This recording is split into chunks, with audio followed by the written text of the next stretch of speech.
நாம் இப்போ தேங்காய் பால் சாதம் எப்படி செய்கிறதுன்னு பார்க்க போகிறோம். தேங்காய் பால் செய்கிறதுக்கு ஒரு மீடியம் சைஸ் பெரிய வெங்காயத்தை கட் பண்ணி வச்சுக்கணும்.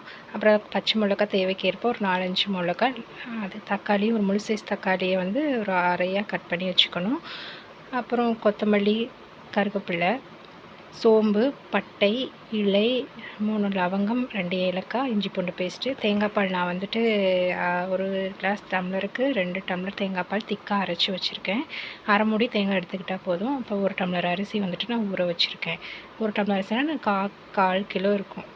அப்புறம் ஒரு குக்கரில் வந்துட்டு நெய் விட்டுட்டு, நெய் காஞ்சது. தேங்காய் பால் சாதத்துக்கு நெய் தான் கொஞ்சம் நல்லாயிருக்கும். நெய் இல்லாதவங்க கோல்டு வின்னர் யூஸ் பண்ணலாம். தேங்காய் எண்ணெயும் கடலெண்ணெய், நல்லெண்ணெய் இப்படி வாசனை உள்ள எண்ணெய் யூஸ் பண்ணக்கூடாது. நெய் இல்லாட்டி கோல்டு வின்னர் யூஸ் பண்ணலாம். அதில் நெய் காஞ்சதும் சோம்பு போட்டு பொரிஞ்சதும் அதில் வந்து 2 பட்டை,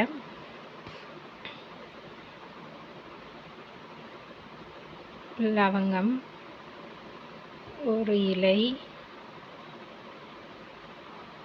ஏலக்காய் போட்டு தாளித்து விட்டுறணும். அதுக்கப்புறம் நல்லா பொரிஞ்சு வந்ததும்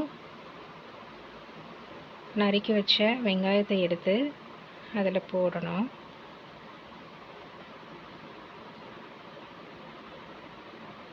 பச்சை மிளகாய் போடணும்.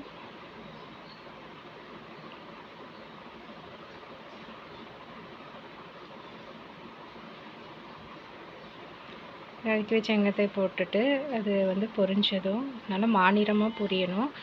பிரியாணி அதுக்கப்புறம் இஞ்சி பூண்டு பேஸ்ட்டு, அதுக்கப்புறம் நல்லா பொரிச்சு எடுத்ததும் நல்லா கொஞ்சம் மாநிறமாக பொரியணும். பிரியாணி தேங்காய் பால் சாதம் ரெண்டுமே ஈக்குவல் தான். குழந்தைங்களுக்கு ரொம்ப உடம்புக்கு நல்லது. பெரியவங்க வந்து குழந்தைங்க எல்லாமே சாப்பிட்லாம். தக்காளி போட்டு வதக்கிட்டு, மோஸ்ட்லி தேங்காய் பால் வந்துட்டு நம்ம வந்து உடம்பு சூட்டை குறைக்கணும்னு சொல்லுவாங்க. நம்ம நார்மலாகவே டெய்லியும் தேங்காய் பால் வந்து அரைச்சி குடித்தா வந்து வயிறு புண்ணு, இந்த குடல் புண்ணு இந்த மாதிரி எல்லாமே ஆறிடும். தேங்காய் பால் சாதத்துக்கு அவ்வளோ ஒரு பவர். ஏன்னா இதில் வந்து பொடி எதுவுமே நம்ம சேர்க்க போகிறதில்ல. வெறும் பச்சை மிளகாய், இஞ்சி பூண்டு பேஸ்ட்டு, பட்டை, சோம்பு இதுதான் நம்ம சேர்க்க போகிறோம். பொடி சேர்க்காதனால உடம்புக்கும் ரொம்ப நல்லது. இந்த டம்ளரில் தான் நான் அரிசி எடுத்திருக்கேன். ஸோ இதே டம்ளரில் வந்து நான் அளந்து தேங்காய் பால் ஊற்ற போகிறேன். 1 டம்ளர் அரிசிக்கு 2 டம்ளர் தேங்காய் பால். தண்ணியே ஊற்றாமல் திக்காக வேணும்னா நீங்கள் தண்ணி ஊற்றிக்கலாம் கடைசியாக. ஆனால் நான் வந்து தண்ணி ஊற்றாமல் திக்காக அரைச்சி வச்சுருக்கேன். ரொம்ப தண்ணி ஊற்றலை. ஃபஸ்ட்டு 2 டைம் அரைச்சா திக்கான பால் வரும். அந்த பால் தான் நான் எடுத்து வச்சுருக்கேன். வேணும்னா நீங்கள் தண்ணி ஊற்றி அலசி அதில் வந்து ஊற்றிக்கலாம், ஒன்றும் பிரச்சனை இல்லை. இப்போ வந்து நான் ஊற வச்சுருக்க அரிசி ஊற வச்சு நான் அலசி வச்சுருக்க அரிசி அதை வந்து தேங்காய் பாலோடு சேர்க்குறேன். தேங்காய் பாலோடு சேர்த்துட்டு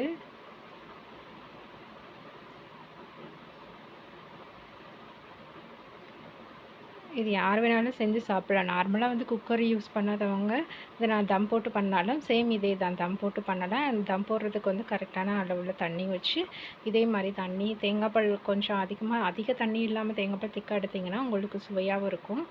பொடி எதுவுமே சேர்க்காதனால இதோட டேஸ்ட் ரொம்ப தேவையான அளவுக்கு உப்பு போட்டுக்கணும். போட்டு கிண்டி விட்டு குக்கரை கொஞ்சம் மூடி வச்சிட்டோன்னா கரெக்டாக 3 விசில் வந்துட்டு குக்கரை ஆஃப் பண்ணிட்டு பண்ணணும். ஏன்னா இது நான் ஒரு டம்ளர் 3 விசில் 2 விசில் விட்டால் கொஞ்சம், ஏன்னா தேங்காய் பால் மோஸ்ட்லி விரையாக தான் சூடு வரும். அதனால் நான் 3 விசில் விட்டுருக்கேன்.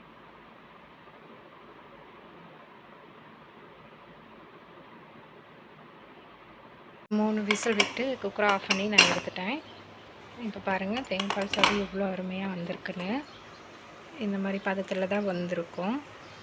இப்போ இதை நல்லா கொஞ்சம் கிளறி விட்டு மறுபடியும் அகெயின் நெய் விட்டு தாளித்து முந்திரி பருப்பு, அந்த கிறிஸ்மஸ் பழம் இதெல்லாம் போட்டு தாளித்து ஊற்றுனீங்கனாலும் இன்னும் ரொம்ப சுவையாக இருக்கும். இங்கே என்கிட்ட நெய் கொஞ்சம் கம்மியாக இருக்கனால நான் அந்த மாதிரி பண்ணலை. இருந்தாலும் அது மாதிரி பண்ணிங்கன்னா ரொம்ப சூப்பராக டேஸ்ட்டாக இருக்கும். நல்லா கிண்டி விட்டு கொத்தமல்லி இலைகளை கொஞ்சம் நேரம் தூவி விடணும். கொத்தமல்லி இலைகளை தூவிட்டு மறுபடியும் கொஞ்ச நேரம் மூட வச்சா அந்த இலையோட ஃப்ளேவர் வந்துட்டு கொத்தமல்லி இலையோட ஃப்ளேவர் அதில் இறங்கிரும். அதில் இறங்கிருச்சுன்னா அதோட டேஸ்ட்டே வேறு லெவலில் இருக்கும். ரொம்ப ஈஸியான டிஷ்ஷு. இதை யார் வேணாலும் செய்யலாம். கொஞ்சம் நேரம் அதை வந்து தம் போடுற மாதிரி கொஞ்சம் நேரம் மூடி வச்சிடணும். மூடி வச்சு இது பண்ணலாம். இதுக்கு சைட் டிஷ்ஷாக வந்துட்டு சிக்கன் கிரேவி ரொம்ப டேஸ்ட்டாக இருக்கும். அது பண்ணலாம். நான் வந்து இன்றைக்கி சிக்கன் இல்லாதனால நான் உருளைக்கிழங்கு பண்ண போகிறேன். கொஞ்சோண்டு கடாயில் வந்துட்டு எண்ணெய் ஊற்றி கடுகு போட்டுட்டு தாளித்து விடணும். கடுகு கருவேப்பிலை போட்டு தாளித்த பின்னாடி உருளைக்கிழங்கு இதுவே வந்து வேக வச்சு கிரேவி மாதிரி சிக்கன் மாதிரி பண்ணாலுமே டேஸ்ட்டாக இருக்கும். ஆனால் எனக்கு டைம் இல்லாதனால நான் உருளைக்கிழங்கு வந்து ஆயில் ஃப்ரை பண்ண போகிறேன். இதுவும் டேஸ்ட்டாக தான் இருக்கும். அதுக்கு சைட் டிஷ்ஷாக ரொம்ப நல்லாயிருக்கும். இதுக்கப்புறம் வந்துட்டு கருவேப்பிலையை வந்து தூவிடணும். கருவேப்பிலை தூவினதுக்கப்புறம் வந்துட்டு நம்ம வந்துட்டு நறுக்கி வச்சு சின்னதாக பொடியாக உருளைக்கிழங்கு நறுக்கி வச்சுருக்கேன். நறுக்கி வச்ச உருளைக்கிழங்கு வந்துட்டு எடுத்து போடணும். எடுத்து போட்டு கொஞ்சம் நேரம் அப்படியே உப்பு போட்டு கொஞ்சம் நேரம் மூடி வைக்கணும். இதுக்கு கொஞ்சம் ஆயில் அதிகமாக சேர்த்திங்கன்னா உருளைக்கிழங்கு வந்து கடாயோடு ஒட்டாமல் வரும். தேவைக்கேற்ப உப்பு சேர்த்துட்டு ஒரு டைம் நல்லா கிண்டி விட்டுட்டு அப்படியே ஒரு பிளேட் போட்டு கொஞ்சம் நேரம் மூடி சிம்லேயே வைக்கணும். கொஞ்சம் ஹை ஃப்ளேமில் வச்சோன்னா உருளைக்கிழங்கு அடியில் பிடிக்க ஆரம்பிச்சிடும். அதனால் சிம்லேயே வச்சு கொஞ்சம் நேரம் ஒரு தட்டு போட்டு மூடி வச்சுட்டு அப்பப்போ ஓப்பன் பண்ணி பார்த்தீங்கன்னா வெந்திருக்கான்னு நல்லா தெரியும். ஒரு 10 மினிட்ஸில் இது குக் ஆயிரும். அதுக்கிடையில் வந்து நம்ம கொத்தமல்லி இலை போட்டு மூடி வச்சுருக்க அந்த பிரியாணியை வந்துட்டு கொஞ்சம் அப்படியே கிண்டி விடலாம். தேங்காய் பால் சாதமும் பிரியாணி டேஸ்ட்டில் தான் இருக்கும். ஆனால் ஏன்னா இதில் நம்ம வந்து பொடி எதுவுமே சேர்க்காதனால இது ஒரு நல்ல ஃப்ளேவரில் இருக்கும். எல்லாருமே குழந்தைங்கலேருந்து பெரியவங்க வரையும் எல்லாருமே இது சாப்பிட்லாம். வயிற்று புண்ணுக்குள்ளே ரொம்ப நல்லது. ஸ்கூலுக்கு குழந்தைங்களுக்கு இதெல்லாம் கொடுத்து விடலாம். இப்போ லீவ் டைமில் அதிகமாக குழந்தைங்க இந்த மாதிரி டேஸ்டியான ஃபுட் விரும்பும். ஸோ நம்ம வீட்டில் இருக்கனால இந்த மாதிரி ஃபுட்லாம் நம்ம செஞ்சு கொடுக்குறது வந்துட்டு ரொம்ப நல்லது குழந்தைங்களுக்கு. இந்த வெயிலுக்கும் உடல் சூட்டு குறைக்கிறதுக்கும் தேங்காய் பால் ரொம்ப அருமையான உடலுக்கு.